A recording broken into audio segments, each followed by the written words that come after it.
Maria ബാറിൽ വെച്ച് തർക്കത്തിലായി. അപ്പോൾ തർക്കത്തിൽ നിസാര കാര്യങ്ങളിലുണ്ടായ തർക്കമാണ്. സാജൻ ഇരുന്നിരുന്ന് അരയിൽ നിന്ന് കത്തിയെടുത്ത് നെഞ്ചിൽ കുത്തി വീഴ്ത്തി ഈ ചെറുപ്പക്കാരനെ കൊലപ്പെടുത്തി. അതിൻ്റെ കേസിൻ്റെ വിചാരണ ഒരു സൈഡിൽ നടന്നുകൊണ്ടിരിക്കുകയാണ്. 2022 മുട്ടം ബാറിൽ 2 പേരെ വെട്ടിക്കൊലപ്പെടുത്താൻ ശ്രമിച്ചു.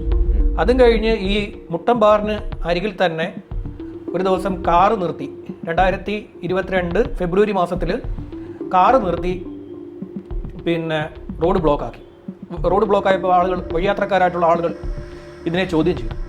അന്ന് പ്രകോപിതനായിട്ടുള്ള സാജൻ കാറിൽ കയറുകയും കാറ് മാറ്റാൻ എന്ന രീതിയിൽ കാർ സ്റ്റാർട്ട് ചെയ്തു. അപ്പോൾ സാജൻ കാറ് മാറ്റാൻ പോവുകയാണ് എന്ന് വിചാരിച്ച ആളുകൾ ഇത് നോക്കിക്കൊണ്ട് നിൽക്കവേ ഈ ആളുകളെ ഇടിച്ച് തെറിപ്പിക്കാൻ സാജൻ ശ്രമിച്ചു.